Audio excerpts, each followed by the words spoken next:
snow kiting, frostbite sailing, ice boating at 80 miles an hour across black ice, living aboard through the long, cold winter, and sailing to the far reaches of Hudson Bay.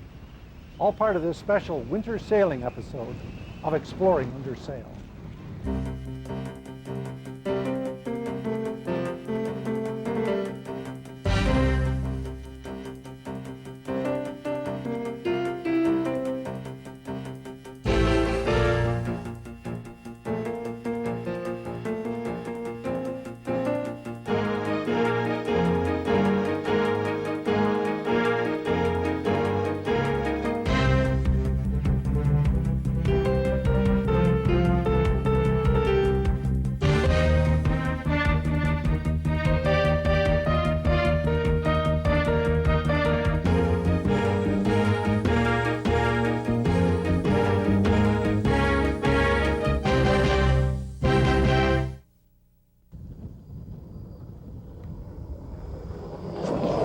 I sail an ice boat, an A-class skeeter, which is what you see behind me, which are the fastest class of ice boats in the world.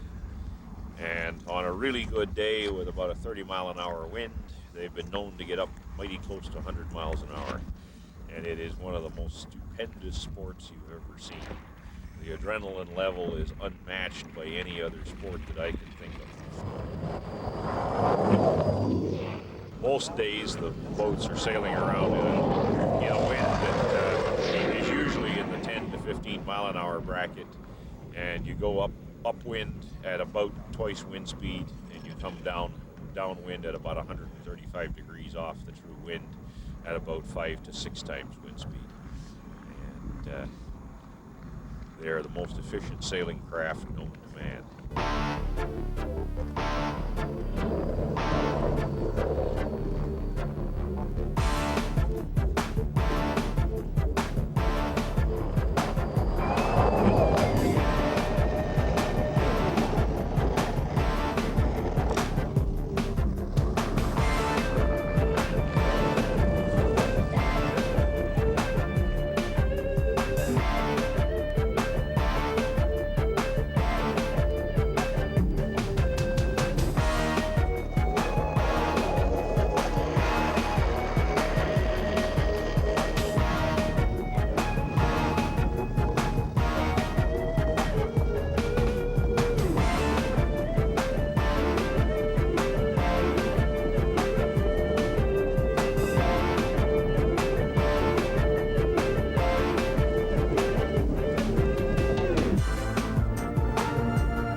The most popular ice boat in North America is the DN, named for the newspaper, the Detroit News, that sponsored its design, and raced on lakes across the northeastern United States and southern Canada.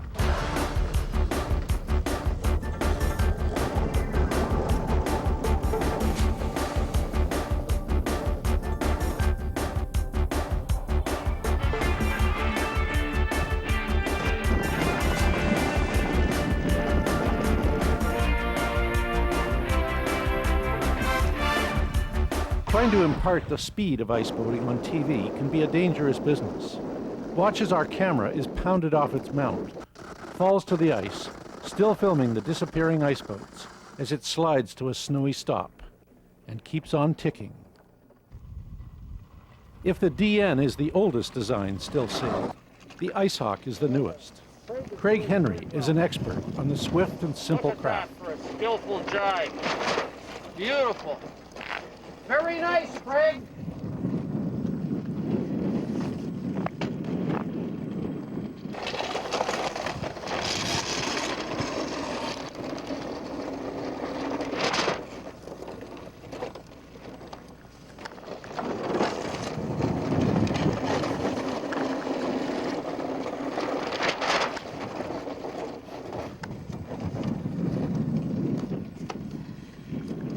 How's the ice? 10 out of 10. Smooth as glass, fast, nice gentle breeze. It's good. Very good. 10 out of 10. While they're ice boating on Hamilton Bay, they winter sail a different kind of boat 30 miles down the lake, in a harbor where the massive thermal electric generators prevent ice from forming. But wait, there's no one aboard that boat, because it's radio-controlled beneath hand warmers from the dock. We're racing here in all kinds of conditions. It takes a lot to stop us. It can be anywhere from a blustery day where we have to clear some ice that forms in the channel behind me, or to a day like today where we have strong easterly winds that are the equivalent of racing in 35 to 40 knots of wind if you scale it up to the big keel boats. So consequently, we have got heavy wind sailing down to a fine art. We've got a group of hardy individuals that come dressed in various gear. The more layers, the better. We're in heavy down-filled coats, parkas. Some people even use, say, the battery-operated sock warmers and mitt warmers.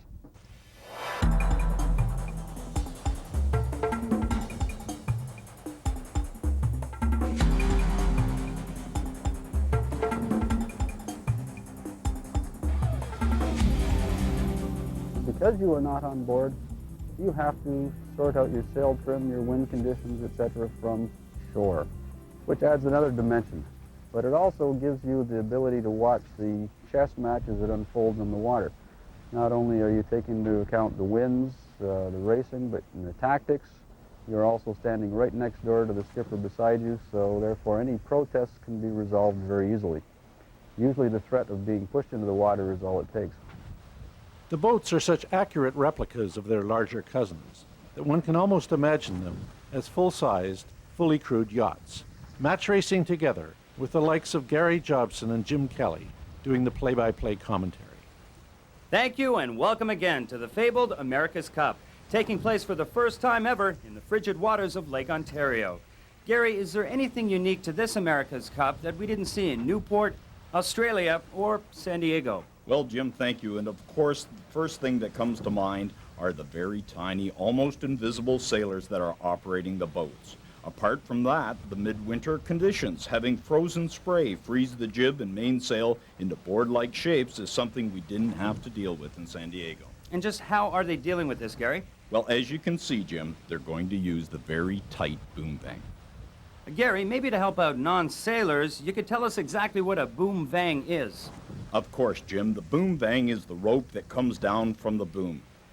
Now, the boom is the pole that comes out from the mast. The mast, of course, is the pole that sticks up from the deck of the boat. The boat's the object that you see traveling through the water there. The water is the liquid that you see at the bottom of the screen of the TV. The TV's that piece of furniture that you're looking at. Yeah, I think we know what a TV is. All right, sorry. Maybe you can tell us about the tactics instead.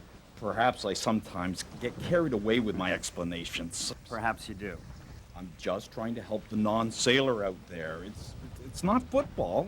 I'm sorry. Okay, all right. Maybe you can tell us about tactics. All right. Have I ever told you about the importance of covering? Only maybe 20 times today.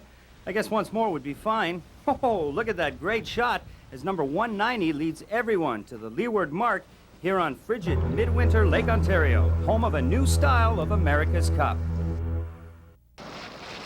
On another part of the same cold lake, a group of hardy, some say crazy, sailors are out racing small tippy frostbite dinghies in the snow until the water freezes beneath them.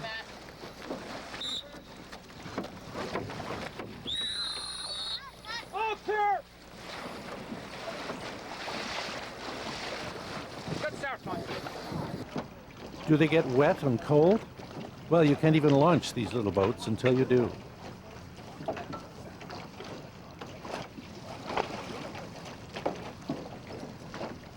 Once you get out on the water, finish rigging your boat and start moving it, you'll start to warm up. But there are a couple of crazy guys here who, like Todd over here, who's wears shorts and sometimes he sails in bare feet. But I'm not. I may be crazy, but I'm not that crazy. Terry McLaughlin is an example of the kind of sailor who sails through snow, ice, and sleet to keep himself tuned up for summer racing. He has an impressive resume, which includes stints in the America's Cup and the Olympics. Sailing, I was the skipper of Canada 1 in 1983, and sort of in between Olympic programs. And I'm not sure what, I'm not sure that experience helps me out on a race like today. It's more so today's type of racing helps me out in that type of racing. And it's just sort of honing skills and, reducing your mistakes.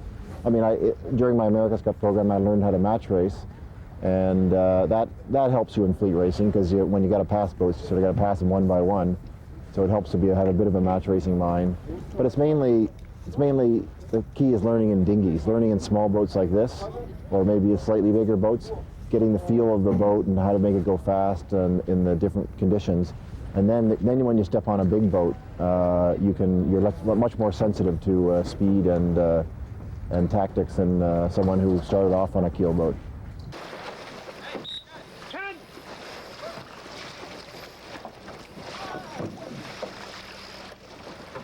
Frostbiting is a form of winter sailing that seems to appeal as much to women as men.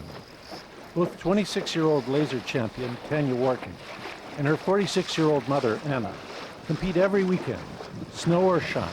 Every Sunday, we start between 12 and 1, and we run collegiate-style racing, so short courses. They don't last more than 15 minutes, and we try to get off a series between 6 and 8 races. Wow. How do you dress for this? I think the key thing is layers, and a dry suit really helps. Gloves also, and especially booties. On days where it's really, really windy and your feet get wet, you need to have some sort of insulation. So any kind of aigles or boots to protect your feet are good. Have you ever dumped out there? Oh yeah, yeah. What happens then? You just bail. It depends. There was one Sunday where I dumped and I was in the water for too long that I did come in. And then there have been other Sundays where if I dump, I bail and then I just continue racing. Yikes. So, yeah. Soaking wet. Yeah. What's the water temperature out there? I'd say below 0 minimum, but very cold. So how do you warm up? You have to keep, Wait a keep minute. racing. Let's have another look at that. Look at this. Water temperature below freezing. Cooling off after sailing by going for a nice dip. So how do you warm up? These frostbiters really are crazy. To keep racing, you can't just sit there.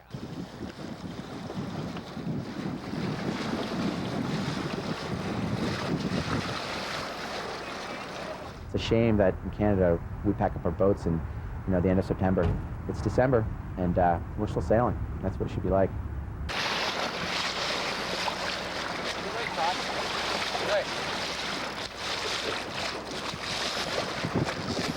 At first, it's a bit intimidating.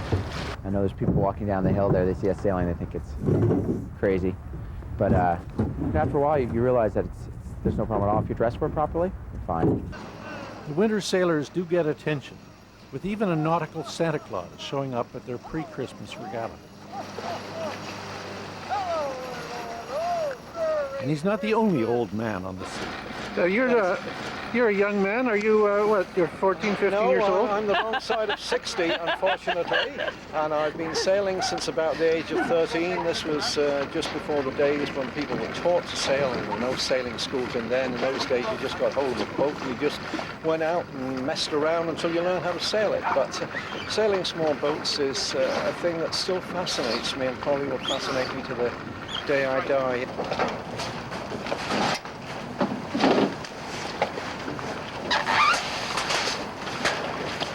Small boat racing is just, you know, thrills and spills, and it's great fun for a short time, and then you adjourn back into the clubhouse to one freeze and a couple of drinks, and that's a great way to spend an afternoon in the winter.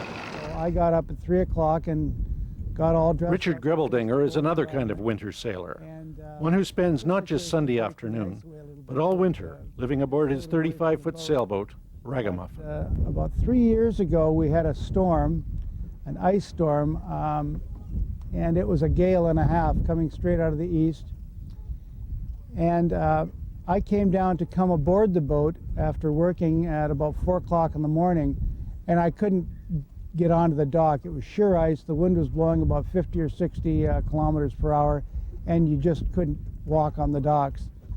So I was kept ashore there only to watch the storm build and build.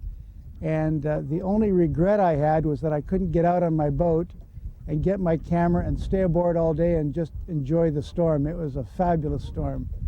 But it put on my boat, about maybe 8 or 10 inches of ice all around the back stern of the boat and along the rails and so on. It was just a beautiful storm. We found our own fabulous winter storm to try and film in at the Ice and Snow Sailing World Championships in Orillia, Ontario. Oh, I love it. Great spectator sport. 50-mile-per-hour winds, lots of cold snow, good skis. My favorite sport, hard water sailing.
In the 88, 89, I was world champion in the snow and in the ski sailing division.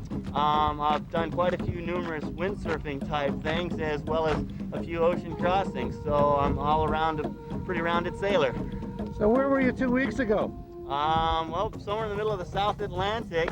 We sailed from Cape Town, South Africa to Buenos Aires and then up to Tortola, doing a charter delivery for a yacht out of Cape Town.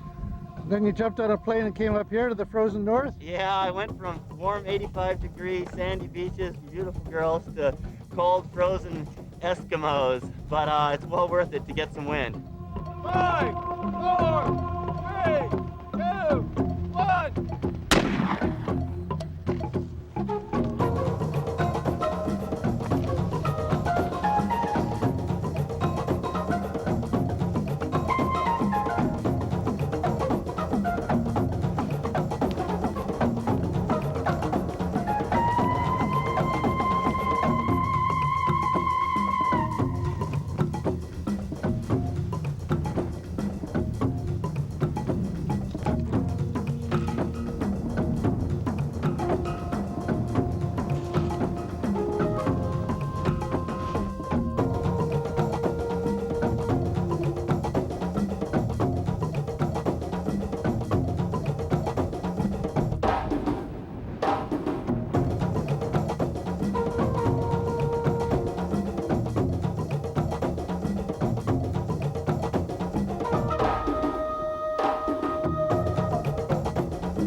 I'm not living aboard the boat all winter. I'm a sailor all year round.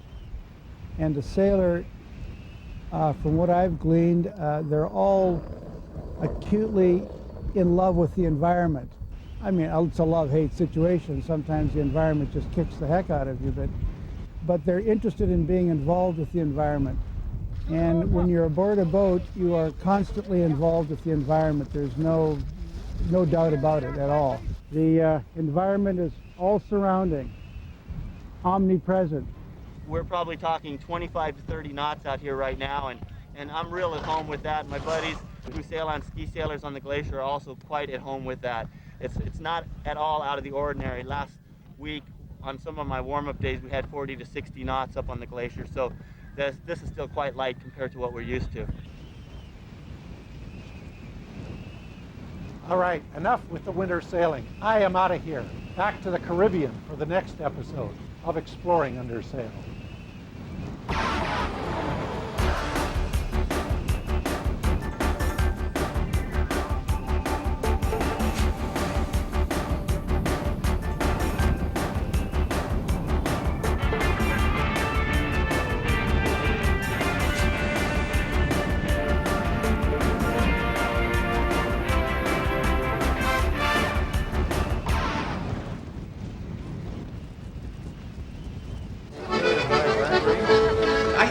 Values and the dreams that sent Giovanni Caboto, John Cabot, on that voyage 500 years ago are the same hopes and dreams that you're taking with you today. And I certainly congratulate you on the tremendous job you've done and wish you well on your voyage to Buena Vista.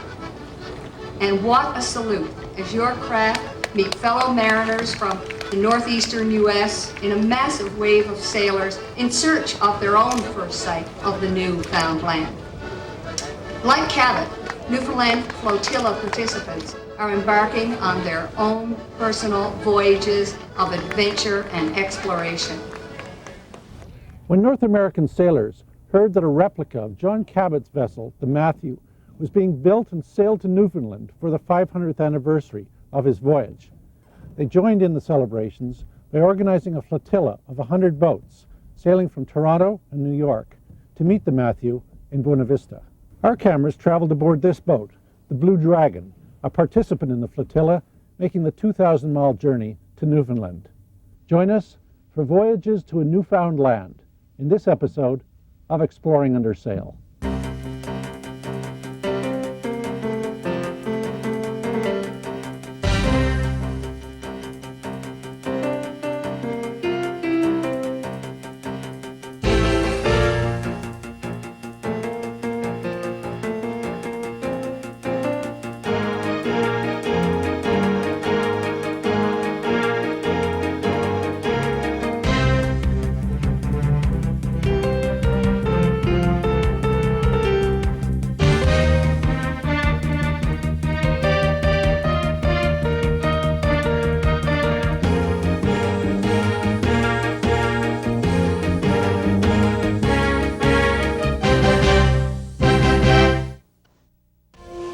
It was 500 years ago that Italian navigator Giovanni Caboto led an expedition for the British Crown across the Atlantic Ocean in search of a route to the Orient. John Cabot, as he was called by the British, led his crew across the sea for 53 days before making landfall on a dramatic and rocky coastline. It was not the Orient, but the tip of a vast continent unknown to these men, a newfound land.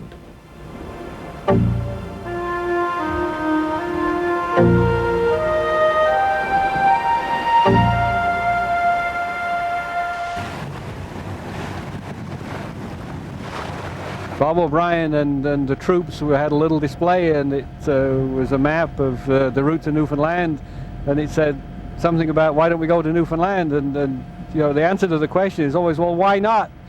What reason could there be for not going? So we couldn't think of a reason for not going, so here we are. And this trip came up really as something that we wouldn't do by ourselves, I don't think. It's a good opportunity to do it with other boats, but it's somewhere we wouldn't have gone without a reason like this. And it's also a hard deadline that you have to meet to start the cruise. I don't know about historical significance of this, but it's fun to do anyway, and certainly the Newfoundlanders deserve a party on the 500th anniversary of anything, I think. In the months before the departure for Buena Vista, flotilla members met often to study the route and learn of the challenges ahead. A rigid schedule, chilling temperatures, strong currents and tides, fog and icebergs. Not a voyage for the faint of heart. Many boats had to be completely re-equipped for these conditions, and since there would be little time to stop along the way, spare parts and supplies had to be purchased and stowed before leaving. No easy task. Your hands stick out the top. Yes, you can do it. And what you got to do? I'm throwing Take this these out. high things out. High things. High things out, put it in the hole, and then stuff the things back in. And you'll never get it out again. Never. Go for it. So we might as well throw it away now. Go for it. Just throw the things. You're going to be painting on the way. Don't you forget it. It's a huge Lazarus. Come on. May 10th. With Blue Dragon fully provisioned for the journey, Michael and Lise head for Toronto to rendezvous with the rest of the flotilla. Aren't we leaving at 6:30 in the morning? I thought we were So you leaving had at the 6:30. Yes. Okay. I'm not leaving at 6:30. I want breakfast 6:30? first. Yeah, so Joining Michael and Lise as crew for the voyage is Michael's daughter Nikki, as well as good friend and experienced offshore sailor Elizabeth Durno. With last-minute gear still left to be stowed, sail pass ceremonies commence. God be upon all these ships, all these boats, and all who sail with them. Amen.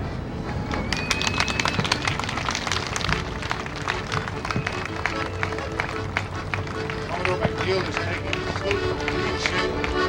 Here in the sky.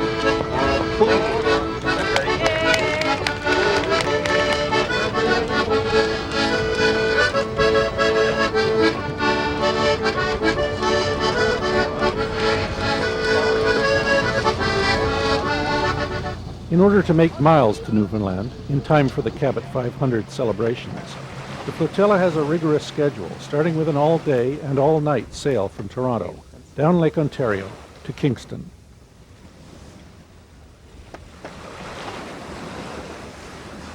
The complex job of coordinating the flotilla is in the competent hands of Chief Communication Officer Charles Leggett, aboard the yacht Buren Star.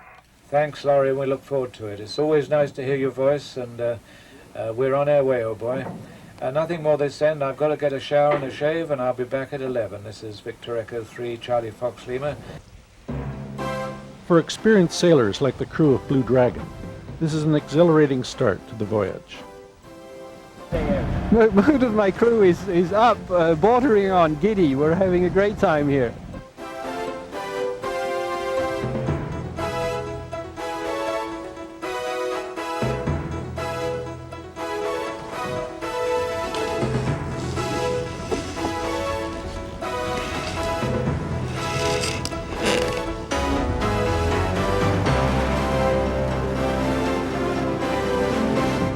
Meanwhile, the Matthew is also beginning the voyage to Buena Vista and is at sea after departing its home port of Bristol.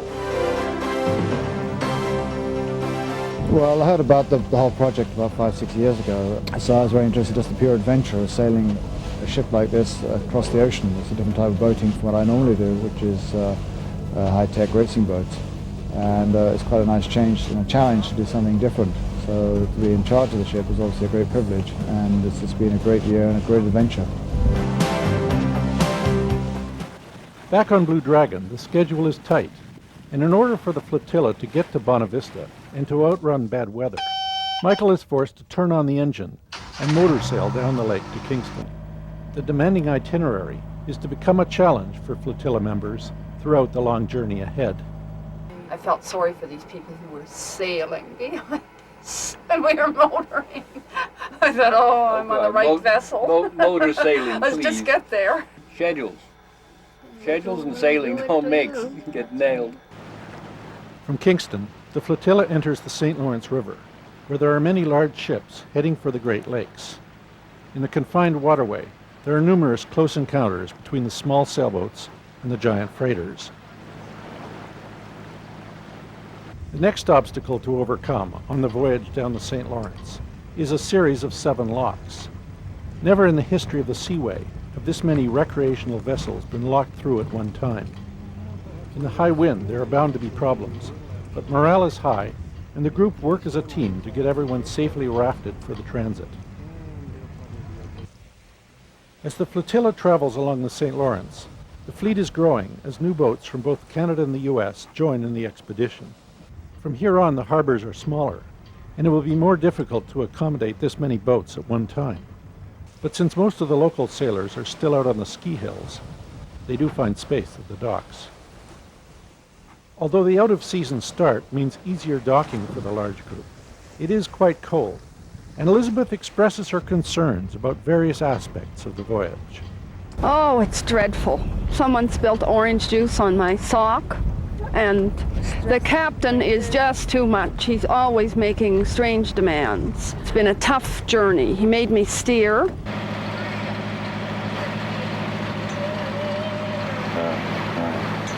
And they feed me starvation rations quite often.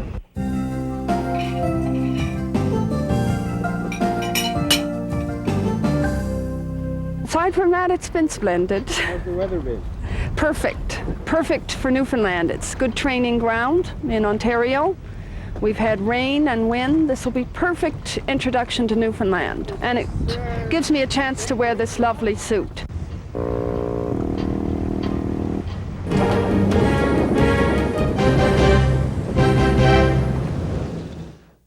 Leaving the St. Lawrence River, the boats in the Newfoundland flotilla now enter the open water of the Gulf of St. Lawrence. Aboard Blue Dragon, Lees ties on canvas weather cloths to protect the crew from the chilling spray they are bound to encounter in the days ahead. But winds are light, and in order to make landfall at Ile de Madeleine in daylight, boats are under power as well as sail. The passage from Rivière au Reynard to Cap aux Meules is 145 nautical miles. Then the next stop is Île aux Morts, Newfoundland. All arrive safely at Cap aux Meules, including Millennium 2, which is towed in by the Coast Guard after an engine failure at sea. On June 1st, the fleet set sail in light winds from Cap aux Meules. Destination, Newfoundland. Since it will be an overnight passage of 125 nautical miles, Elizabeth prepares for an afternoon sleep so she's alert for her night watch.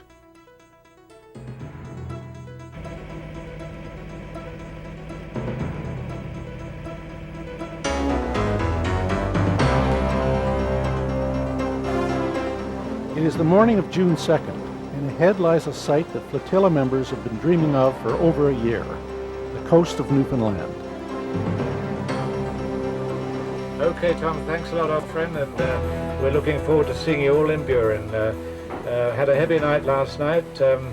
The wind turned against us at 12 o'clock, and we had to really work our butts off to get in here, but everyone's safe and sound. We have about 60 vessels in the harbour, and it's a lovely day here. It's cool, but the sun is shining.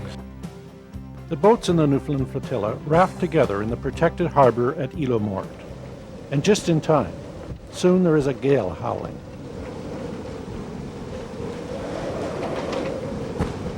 Ashore, the villagers prepare a hearty welcome for their visitors, the flotilla's first taste of Newfoundland hospitality.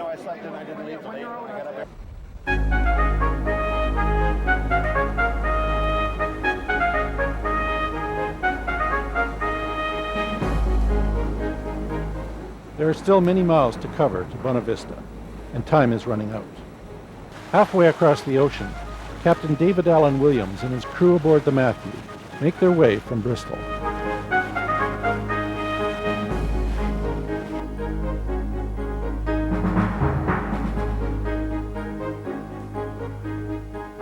Taking a break from the flotilla, the crew of Blue Dragon decides to make an unscheduled stop to anchor in Averon Bay, a beautiful but desolate place.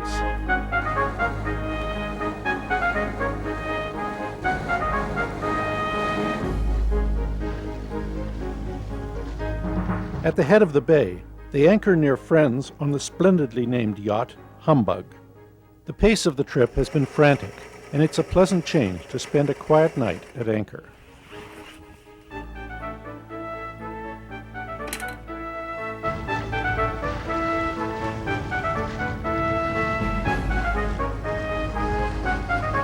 In the deepwater anchorage at the village of Fransway, flotilla boats raft together and tie to shore in the protection of the towering cliffs.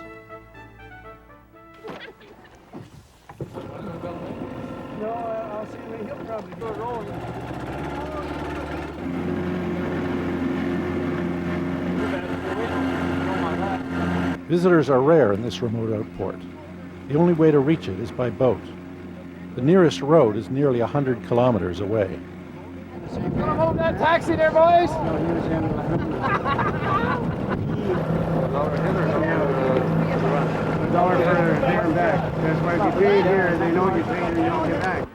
In an attempt to restore their land lakes, they make the long hike to the top and take in the spectacular view. Next stop is Grand Bank, where the whole town turns out to meet the flotilla. The arrival of this many boats in the small port is cause for celebration, and a holiday is declared, giving flotilla members and townspeople a chance to get together.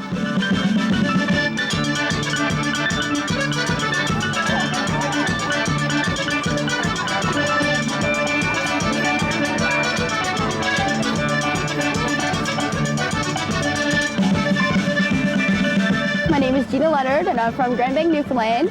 And today I'm working as an ambassador to help people who's coming in on the boats, show them where things are, showers and stuff like that.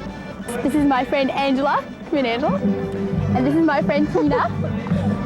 All of us are ambassadors, and there are a couple more of us floating around somewhere picking up people's laundry for them.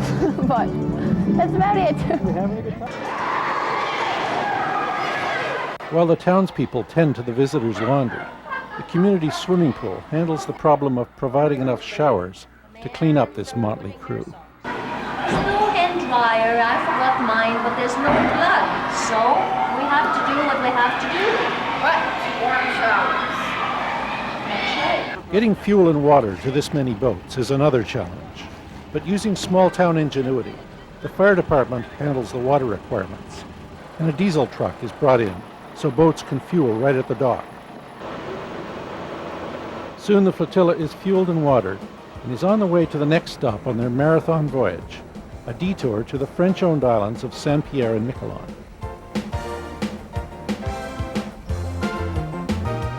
Perhaps the thought of fine French cuisine affects the eagerness of flotilla members to get to the dock in Saint-Pierre. Or more likely, the rumor that bottles of good French wine are being presented to new arrivals results in unusual chaos.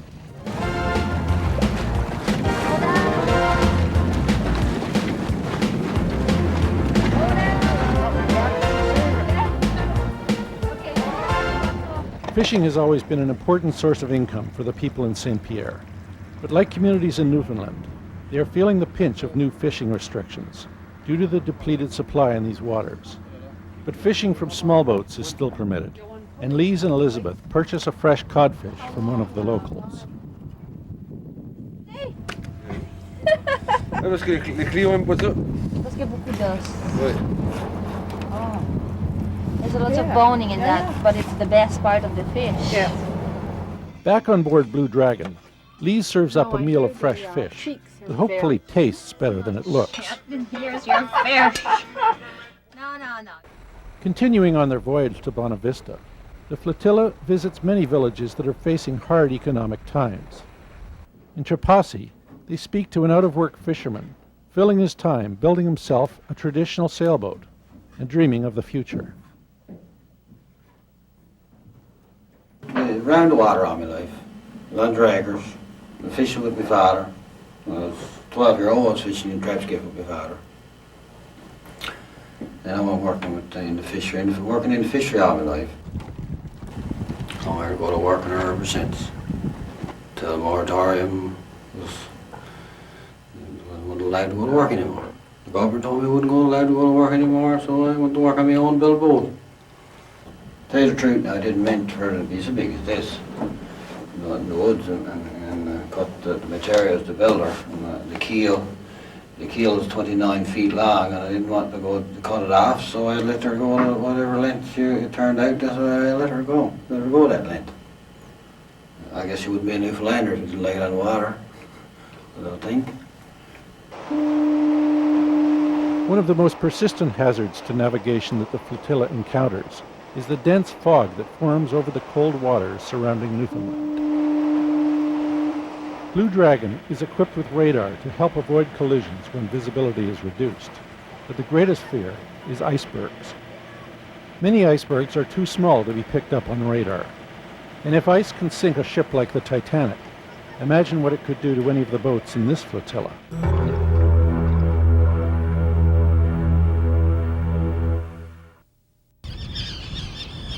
When the fog is cleared, the crew begin to notice unfamiliar wildlife, like these puffins nesting in the cliffs along the shore.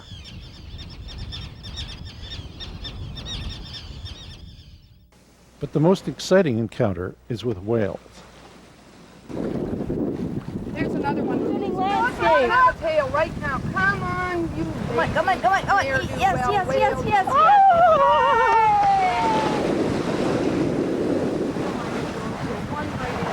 Right there. Oh my God. Sue! Sue! You got it? I got it! I got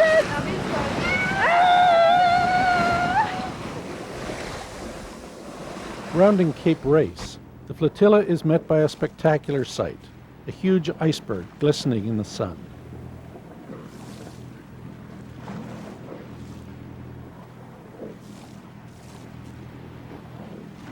The berg is many hundred feet tall, but its greatest mass lies beneath the waves.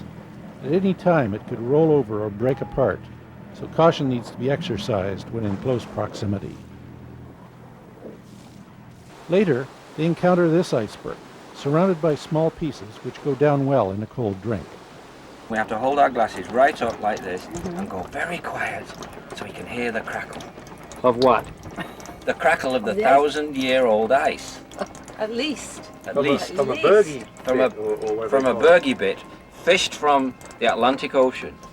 By Blue Dragon! Yes! June 21st, only 3 days until the scheduled arrival of the Matthew, and the flotilla is in Trinity, 46 miles away. There is a large protected anchorage and a lovely town, but the group is anxious to be on their way. The weather is unpredictable on this coast, and they want to be sure they arrive in Bonavista in time for the Cabot 500 anniversary celebrations. Rounding the point, the Bonavista lighthouse comes into view. They've made it, but a new problem arises that delays their arrival. The fleet is kept circling outside the harbor by security forces preparing for the arrival of the Queen for the next day's ceremonies. Boats must enter the harbor one at a time under police escort, while their hulls are checked by divers looking for explosives. As the boats of the flotilla enter Bonavista Bay, they see camera crews setting up and rehearsing for the arrival of the Matthew.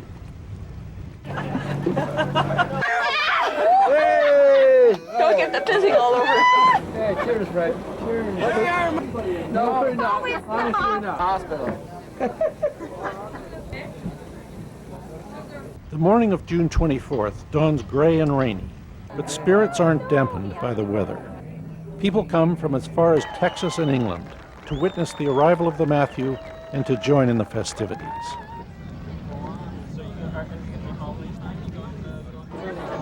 "500 years to the day after John Cabot set foot ashore, the Matthew arrives in Bonavista, met by the boats of the flotilla and thousands of onlookers, celebrating the discovery of Canada and setting the stage for a summer-long festival all around the island of Newfoundland.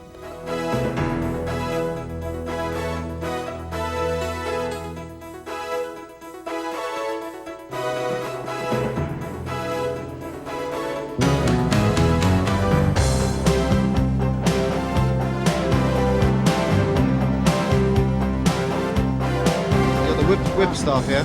It's not like a tiller where you push it the opposite way to which you want to go. It's a bit like driving a car. You push it to come to the left, the boat will turn to the left.